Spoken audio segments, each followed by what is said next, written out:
Welcome back to the Hartbeat Podcast. I'm Jay McGee. I am with my co-host Zane Hutton, and today we're going to be talking to Gatorade Player of the Year, 5-star commit to Mississippi State, Bralan Womack. Appreciate y'all having me, man.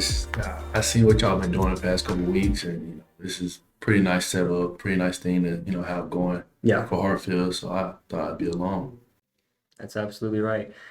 Thank you for being here. Thank you for being able to participate in our stuff that we do. Before we get started, I wanted to get to some specific stats right now for Bralan right here.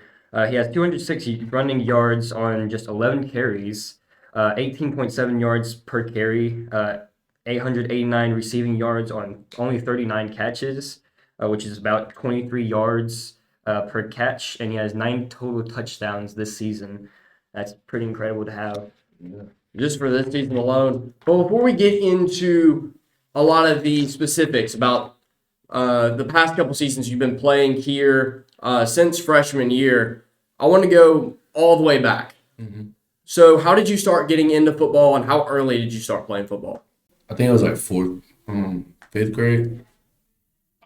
I started playing at McGee High School, and my dad would always tell me he was going to sign me up. Like, he told me, like, I always want to play football. I never liked baseball for real and all that.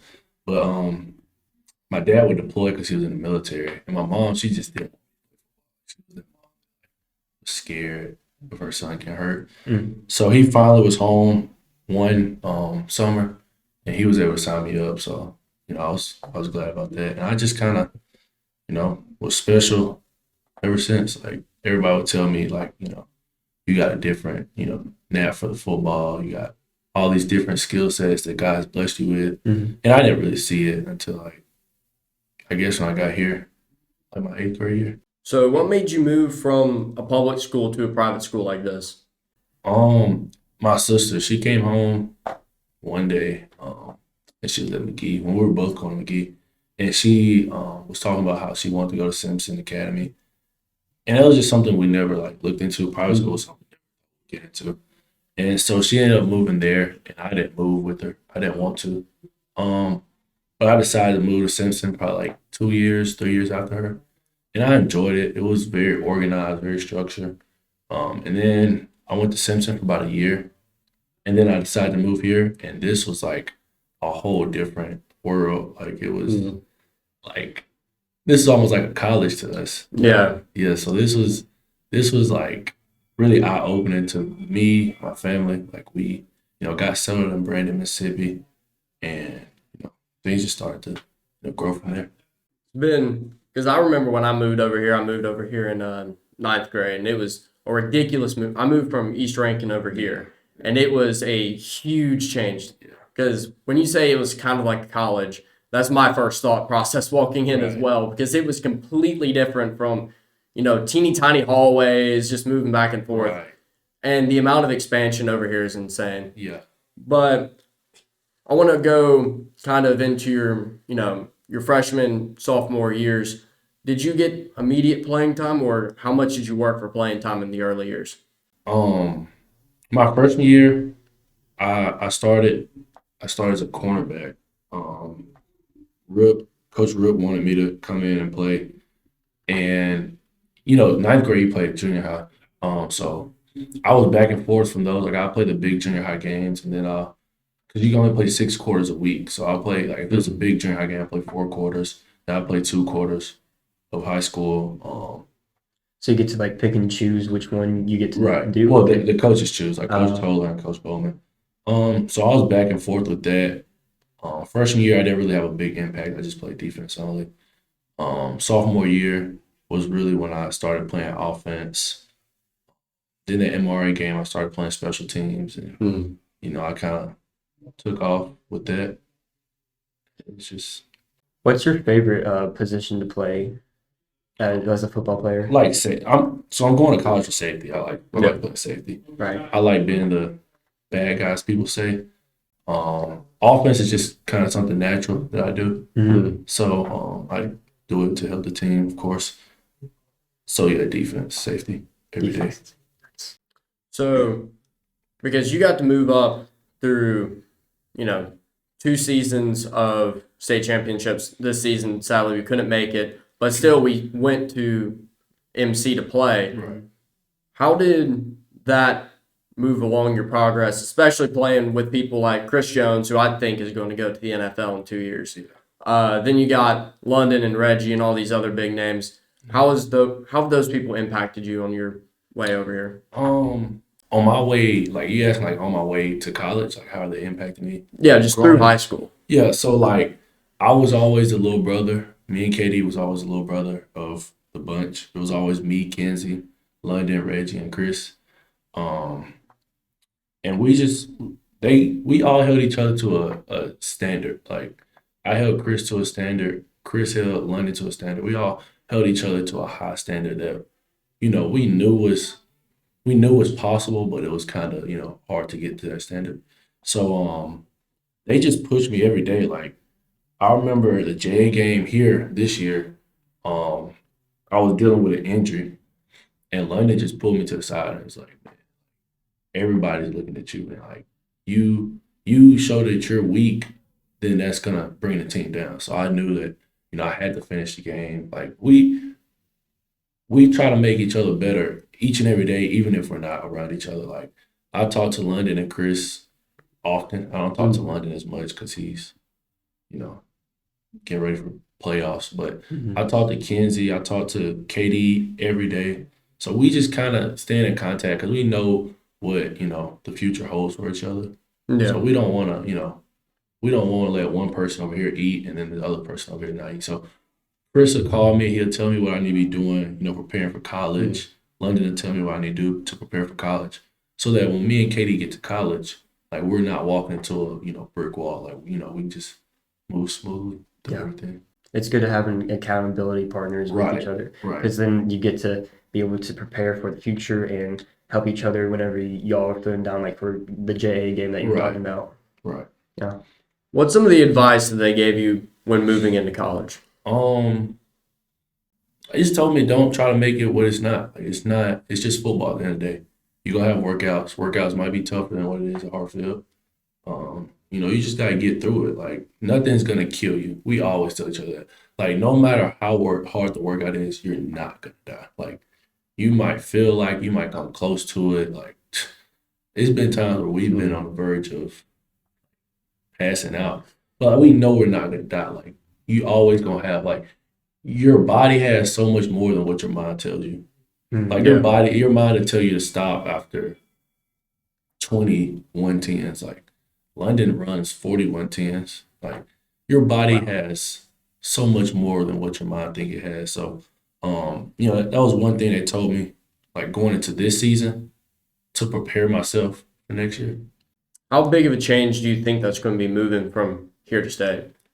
I think if I just go play my game and, do the things that I was taught here and just follow what God has for me, I don't think it won't be, a big change. Of course, the environment, like the stadium, the cowbells, the band, the competition, you're going to have to adjust to that. But if I play my game, I feel like I belong in the SEC. So if I play my game, I wouldn't have a problem. Yeah, I agree. But let's move on to kind of a more specific topic. Let's move on to this season in general. So, Zane, you want to run through kind of the big things that have happened this season? Yeah. So far through the season, I've seen 3 main games that have I believe made a huge impact for the season so far. So one game in particular, probably the first game, against Columbia. So this game we had for you had a good breakout and everything. You had a 40-yard run. You hurdled a guy. That was funny to see. I loved watching that. Yeah. Ogden has a really good picture of that. Yeah, he does. Yeah, that was pretty fun to watch. You had a touchdown as well for that, and you got during that next play, you had 2-point conversion, which I really thought they were going to do a field goal kick for Coach Bowman's thing for that, but it was pretty good to see there. So the question I have here for you is that what exactly clicked in that moment that you would be able to do that? The whole offseason, I knew Columbia would be a good team. Of course, they won state, so like I think they were undefeated. But like Yeah. I knew they were going to be a good team. So we couldn't find much film on them, but the film we found, like, we knew they were going to be a power team, run downhill. And when I saw the guys walk out for the first time in Womos, they were pretty big. So I knew we had to come with it, and they just kind of ran the ball like down our throat the whole night. And you find like small plays that you can make that wears down a player.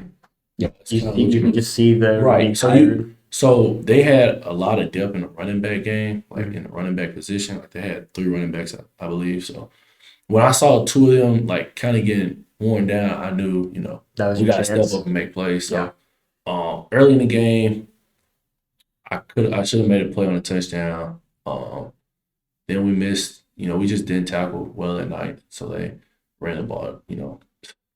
I think we gave it like 300 rushing yards, but it was opportunities to win the game. I know one time we were up 21-14. They broke a run, and I punched the ball out, and we didn't recover, and they went down and scored, and then they got the ball back and went down and scored again. So I think it was like 4 minutes left in the game. So I feel like we recover that, and the game's over, and we get out of there with a win. But that game didn't define us. Like, it was the first game of the season. Good team. I feel like It's that good hurt. practice I for feel you. like that helped us more than it hurt us. Right. Yeah, moving on for those games because it was a rough first part of the season with it being 1-5.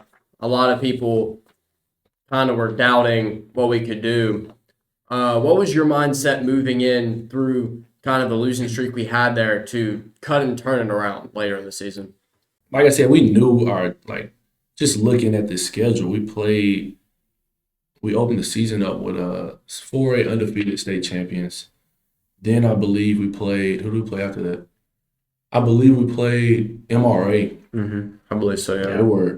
They had a crazy season. It didn't end well, but they had a crazy season. Yeah. Then we went to Pillow, handled business like we knew it would. Then we come back home and play. Lamar, I think. No, we played JA. Jay. Oh, yeah. And then we turn around and play Prep. I didn't play against Prep. Then we played Tupelo. I didn't play against Tupelo, me and KD.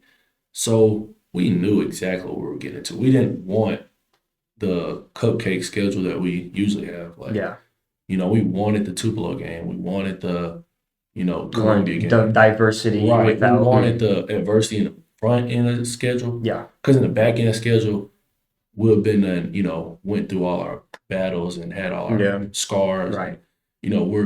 So when we got into the back end of the schedule, like Lamar, after that homecoming game, we took off, and I knew it was gonna happen. But we just kind of kept our gritty tenacity that we had all season. Like, we didn't change nothing.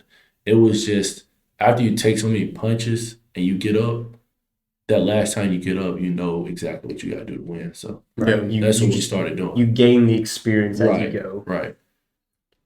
I agree with the Lamar game because Lamar was going to be a smaller school that pretty much everyone knew that we were going to win against. But it was a lot. Again, it was homecoming, so a lot of people were there. A lot of people were ready for it. And how we won that game and then taking that energy through, I think that was a really good thing. Zane, you have anything on that? Yeah, with the Lamar game as well.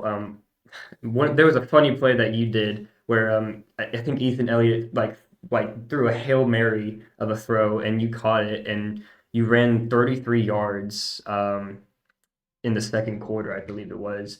And I was very impressed with it because throughout the season so far, I haven't seen big plays like that. So that was very interesting, and the crowd was going wild as per usual for it. So yeah, that was my first game back. So I was out with I had a bone fragment in my foot. A piece of my bone like broke off in my foot. Oh. And it was like you can play on it and it's gonna like be real aggravating, or you can like rest, let the body heal itself. So we were going to Prep and Tupelo, and Coach Bowman and Coach Rip kind of agreed, like, these games aren't gonna hurt us conference wise. Like, just take it easy. Take it easy. Yeah. And then, so I came back for Lamar and I was only playing offense, so I knew I would be fresh. So I knew that if I got the ball in my hands, then I had to, make bigger impact plays offensively since I'm not playing defense. Right. And that's what I did. Going off of that Lamar game, we get to, the teams that we lost to earlier in the season, Prep, Prep, and a couple others. One of my favorites was the Prep game before, because everyone was excited for that one. It was, playing at home, I think makes a huge difference. We talked about it, every episode up until now, about student section and how honchos have done things so far. Just going off of a little bit of a tangent here, how do you, going on like a field perspective, how did you see a student section this year? Our student section was great. I know we had a lot of people that was like, that didn't think we were as good as we usually are. You could hear it through the hallways, like people say stuff. I was kind of surprised at the Prep game. Like, I didn't think that our student section would show up after what happened in the regular season. Right. But I knew we were gonna play our game. Like, we came out and we just kind of, I don't know. I really don't know. To be honest, I think that was the best high school game of my career. Wow.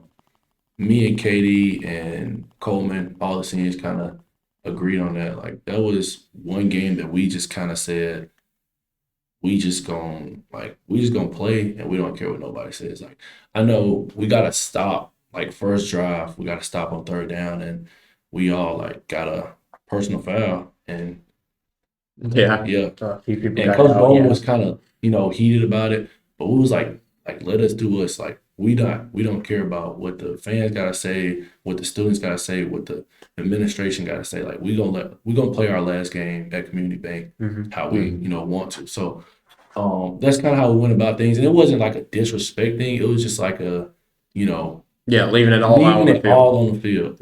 I wish we did that at MC, but It was a pretty close game in the beginning. I was up there with Drumline, so I'm not quite sure. And again, I watch football. I'm not too big on knowing all the details. So what kind of happened that game? I think we had a lot of guys who were, not experienced in the big state championship. I think they let that get to them a little bit. I'm not saying the moment was too big, but it can be different the first time. I know it was different for me the first time. But you eventually get settled in. Like, for me, that 2023 season, I don't know, like, it was, I don't say it was surreal, but like, I was kind of like looking around the whole first quarter. Yeah. And then the second quarter, we got that touchdown. Like I settled in, we all locked in, and that's usually how it goes. It was kind of like a hype thing, and then Right. and settled down for it. And so like, I don't think that clicked for a lot of our guys this year. Like, a lot of our guys were kind of just still in awe, like, the whole first half. And they're kind of like coming to realization that we're playing a football game at halftime. Yeah. And, it was kind of rough on me because KD went down, Trig was dealing with injuries. So me and Taryn, we were kind of just like, we're gonna keep balling, we'll keep playing a game. Right. Then third quarter come around, and I pulled my hamstring, and it was like things just went downhill from there. Yeah. So coming out of this season, some big things have happened because you were an Auburn commit for a while. So I want to, because there's a lot of theories about kind of why you flipped and changed, or if you were going to go to commit to state just to go back to Auburn. Can you run us through kind of your thought process through there deciding? So, like, the way the college world is now, like, you don't know who's going to be your coach in the next 3 years. Like, if you don't come in and win, you're going to get fired. So that's just the, hard truth. So I was just like, I can find somewhere where I'm comfortable with the people and the fans and the city, then that's where I need to be. And Starkville, we laugh about it, but Starkville is really like a 13th grade for Hartfield. Like, it's a lot of my friends there. Yeah. A lot of people I know, a lot of people I grew up with in Starkville. I'm close to home. My family can come watch me anytime. And that was really the deciding factor. Like, I know Coach Levy's gonna do good things for us, next year and the years to come. Mm-hmm. But you never really know what happened in the future. So like, if he was to leave or something happened, I'm still at home. Like, I'm still 2 hours from my family. Right. Yeah. So that was really the deciding factor. I see.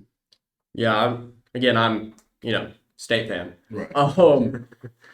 Watching Coach Levy do what he does best, going from, last season where it was 2 wins. Now, because everyone, I was saying state was terrible, which 2 wins is not wonderful. Yeah. But then moving in to getting 6 wins now, then going into a bowl game here in January, what do you expect to see from state here in, the next 4 years?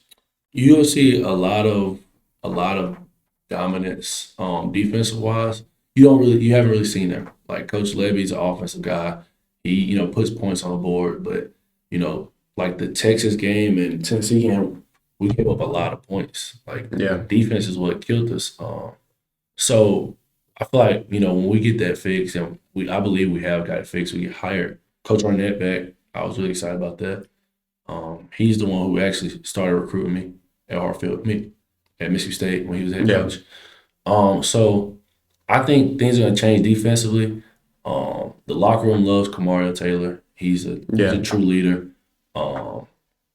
Honestly, I feel like if he played in those 2 games, Texas and Tennessee, I believe, they would have had a completely different season. Yeah, right. But I think we're maybe 10 plays from a college playoff appearance this year. Next year, I really believe we can get into college playoffs. I think we can do great things. We don't have an easy schedule though. Like, I know we open up with ULM and then Minnesota, and then from there it's like South Carolina.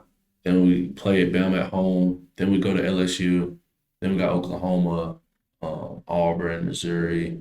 So it's it's the SEC. Great schedule. So we know we gotta come with our A game every week. Like, we can't take no team for granted, and I believe that's what we're gonna do. You see a different motto behind the guys. You see a different swag behind the guys. Like, I've been around some of the safeties. I go up there and watch practices from time to time. So I feel good about what we're gonna do. It's going to be really interesting to see in Mississippi State in the future, next year.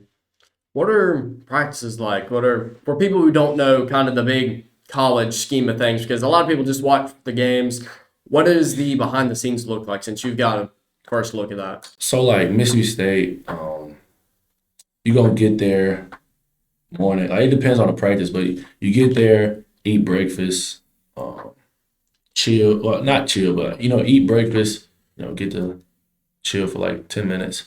Then you're going to be in film, meetings, whatever, for about an hour and a half, 2 hours.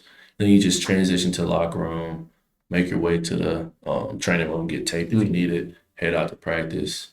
After practice, you get a shake, maybe, meet with your position coach individually, watch a little practice, take a little notes, learn something.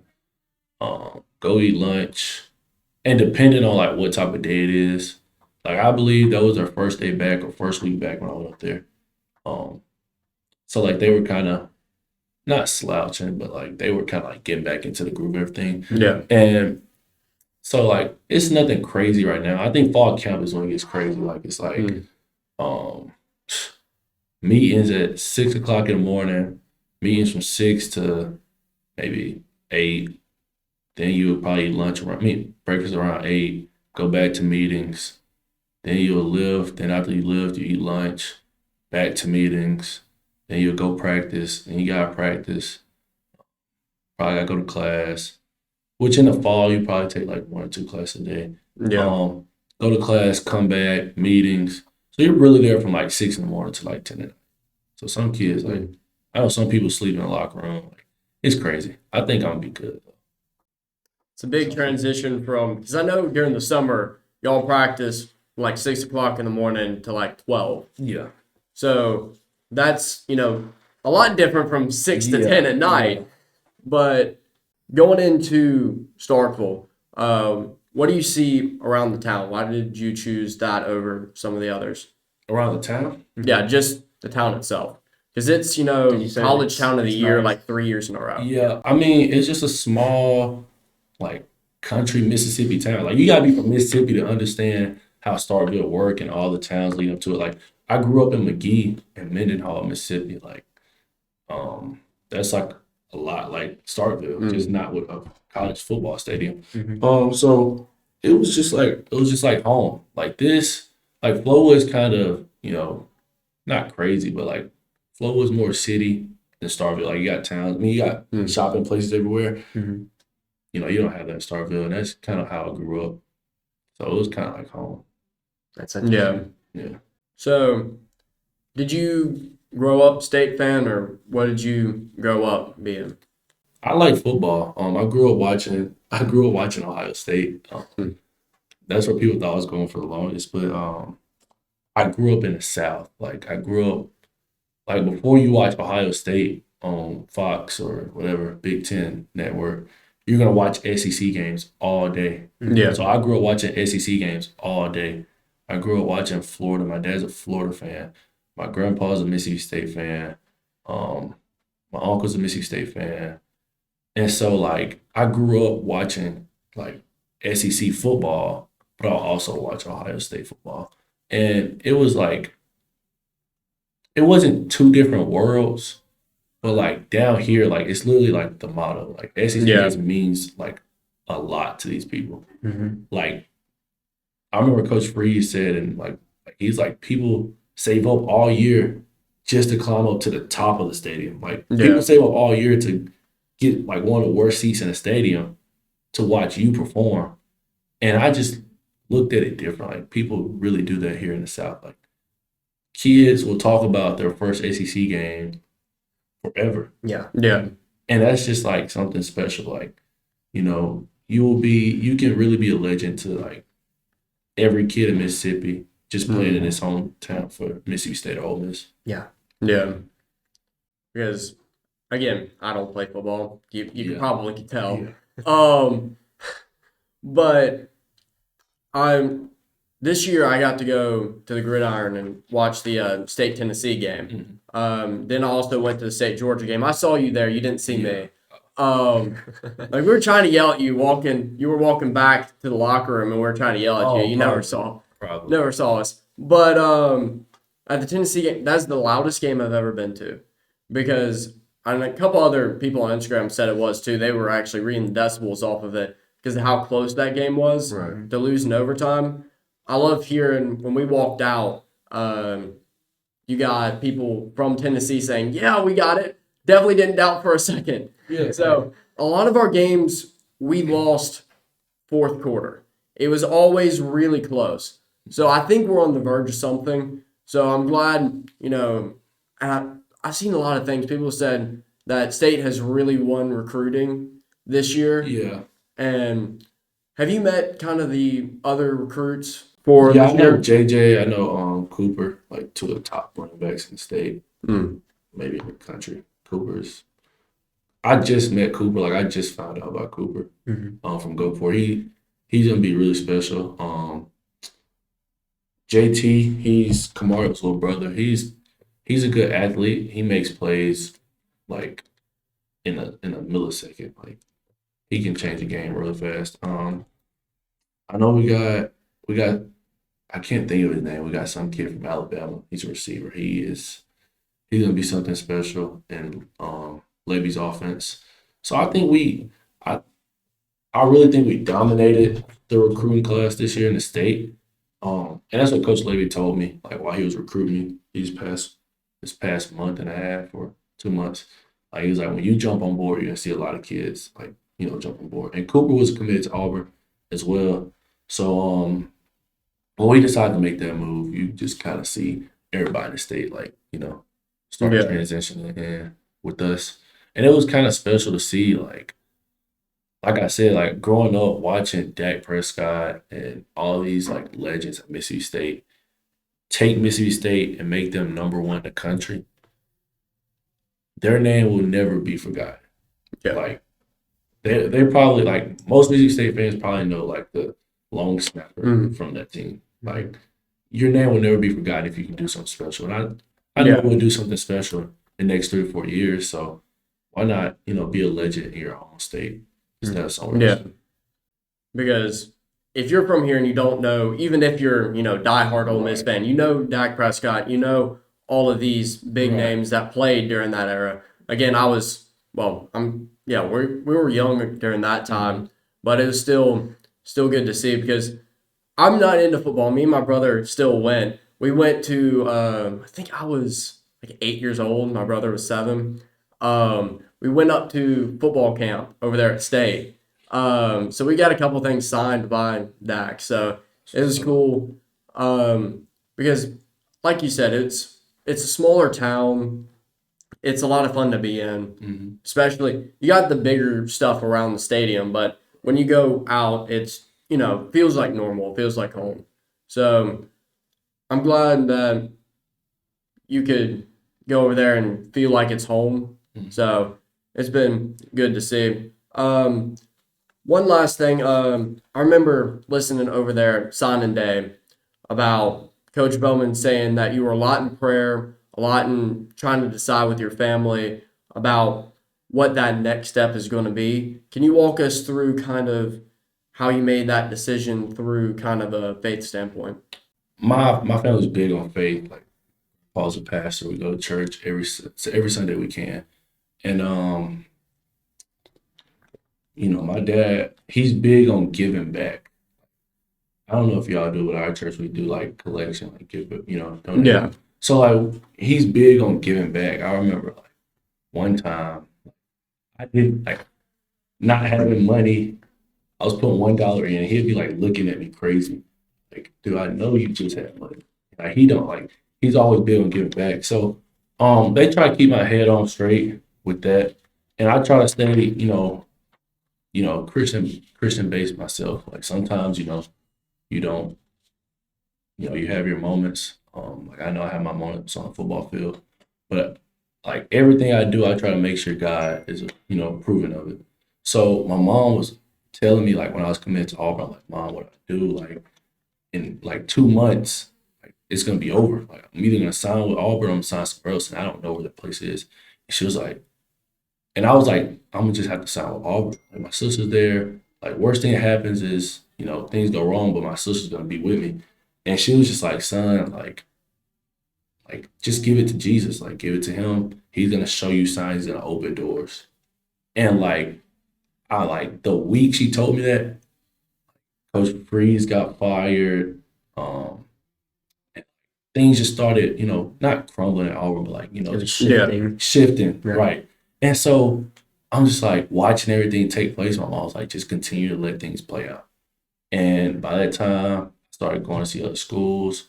I went to Texas A&M. I loved it. I was like, this might be the place. Yeah. Whenever your mom was like talking about like giving it to Jesus, there's always a scripture that I like to look at that actually in the beginning of this year that Coach Ingram was talking about. It was like the scripture in Matthew about saying, "Do not worry," and like not being anxious and stuff, and to give it to God for He will. I got this tattoo right here, John 13:7. It's my favorite Bible verse. That's awesome. Jesus replied, "You do not realize what I'm doing now, but later you will understand." That's awesome. And like I got this last summer. So but anyways, I was at A&M. I was like, this is the place I want to be. They're winning. They're like one of the top teams in the country. Yeah. And I got home from Texas A&M and Mississippi State started calling. Haven't heard from them in months. Like I guess they thought I wrote them off. Haven't heard from them in months. It's like, man, give us one more shot. And I went down there and I loved it. It was different. Like from all my other visits there, it was different. And I was like, I'll be back for the Egg Bowl. The Egg Bowl. But I was going to the Iron Bowl at Auburn. And I was just like, this is really what it comes down to, like how these two visits go. And I'm not gonna say the visit at Mississippi State went well. I was kind of mad we lost to Ole Miss. When I got to Auburn, it just felt weird. It felt like I wasn't where I needed to be. And I was saying, like, all my friends were with me, my mom and dad, and I was just telling myself, like, this just don't feel right no more. Yeah. And that's when I was like, yeah, I think I'm gonna just go ahead and commit. And so I think I committed that Monday or Tuesday. I can't remember. But yeah, that's how things went. I just give it to God. Everything I do, I try to give it to God. Because he deserves it. Like, he blessed me with this talent. Yeah. He blessed me with this opportunity, blessed me with this school. Like, you don't know how much it means to walk through the halls and Coach Ingram or Mr. DeLauder, like, your own principal asking to pray over you because he knows, he sees the stress that you're going through. And it's a stress that you enjoy during the recruiting process because you know you're blessed to be in that position, but it can definitely get overwhelming. I know for the longest, like, I think this summer was the most I've ever missed high school practices, like summer workouts, because like when I wasn't going on visits, I was trying to go like on vacations because I just need a break from everything. And so after my official visit, I got a break. I was gone for like 3 weeks, like out. And then when I came back, it was like everything was fresh and everything was better. So I was able to end my senior season, not how I wanted, but, you know, stress-free. Yeah. To add on to earlier what you were saying with you giving it all to God, like when you give everything to God, he opens and closes doors for you. Right. So with He that, definitely does. yeah, And it's times where you be wanting to, you know, handle things yourself, but you give it to God and he handles it the way better. you would handle it, but way better. Yeah. And it's just like, you just can't do nothing but thank him. Absolutely.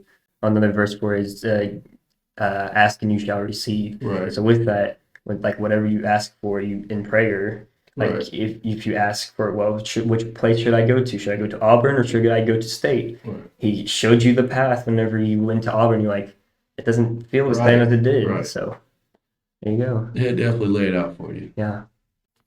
All right. Then we will move to one of our last segments. So This is the hot takes that I like to do a lot. It's like a kind of tradition for these episodes now. Yeah. So we won't do that many. And it'll be pretty short. But so first question that I'd like to say is that what is the hardest hit you've received this season so far? Like somebody hit me? Like how someone hitting you, like we were like, dang, that was good, but like that kind of sting a little bit, you know? Yeah. All right, so I was on defense. Uh-huh. It was the first play against MRA, and Jackson Jenkins was running football. And I came down here and I hit him. I'm like you gotta know me and Jackson. Me and Jackson are close. Yeah. That's like my brother.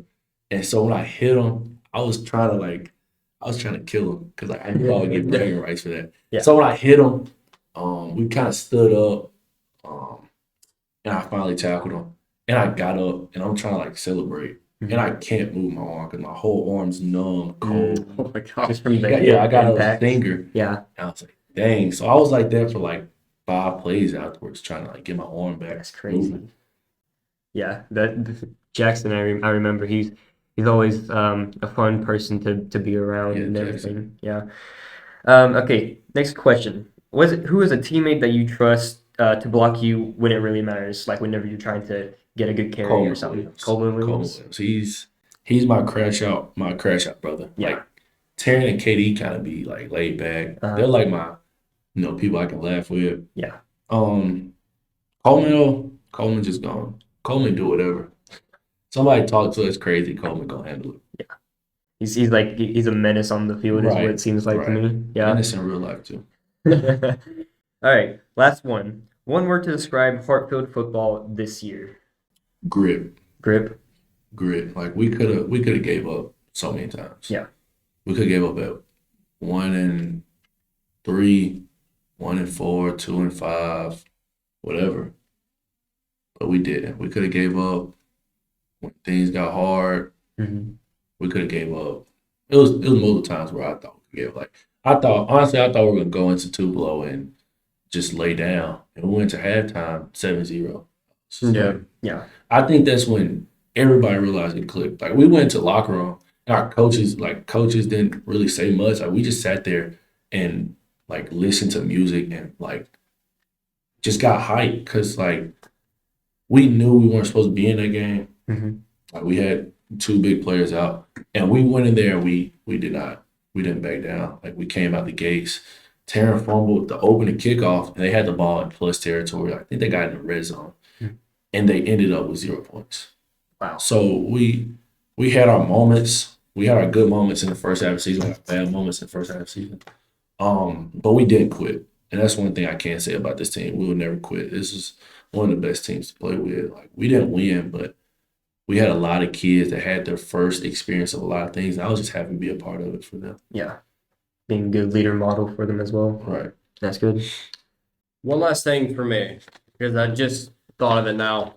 What do you think when you're gone, when the senior class moves out? How do you see football here next year?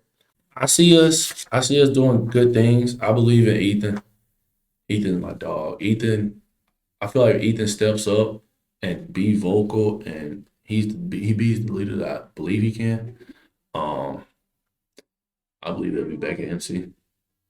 Yeah, Next year, yeah. That'll be good. I had a lot to talk about with him first episode when we were talking about football season. Not a lot of good things to say about Ethan. He played a little bit last year, but not a lot. And they threw him into this position, and I really think it clicked for him the prep game, that semifinal prep game. Yeah. Because he wasn't afraid to sit there, run up the gut, and was making some very risky plays for himself. Yeah. And it was I wish really he did do impressive. that. Like, it was times where he could have easily just stepped out of bounds and he just tried to take a hit. And, that's just what you do as a young quarterback. But next year, I'm sure he'll mature. We threw him in the fire last year at MRA game in the playoffs, semifinals. Yeah. Big, I think it was 4th down or 3rd down in our territory. Something like We that. need to stay in the game, keep the ball moving, and he comes in and makes a big run with his legs. So, I don't think the big moments was what, startled him this year. It was more of the, everybody's looking at you. Like, last year, Kamen was the, guy. He came in one play, made a big play, but then came right back in. Mhm. Everybody's looking at you every play. Right. Everybody's seeing, what demeanor you have about yourself. Like, how are you going to go about things when things get hard? And he showed everybody. Like, he got the prep game regular season was probably one of his worst games. And he can tell you that. The prep game in the playoffs was probably one of his best games. Mm-hmm. And The that's comeback. right. That I definitely shows you agree. how he Yeah. handles adversity. Like, prep kids talking to him, saying what they had to say. He didn't let that bother him. So I think he'll be good next year. It's awesome to hear. Well, that's going to wrap up everything we have here. I'm really glad we got to talk to you before you move over to state here in the spring. That's right. It's going to be impressive to see. Me and him are going to state next year, so Yes. maybe we could We do could this go sometime here in the future, Right. depending on how things turn out. Yeah. But we're going to be here on Spotify, here on YouTube. We're working on Apple. Again, this is going to be scheduled out a little bit later in the future. This is probably going to come out in January, yeah. First week probably. So if you've already watched through this whole episode, make sure to give us 5 stars on Spotify, sub on YouTube so you don't miss anything. But thanks for your time, Bralan. It's been good to see you. Thank you. And as always, go Hawks.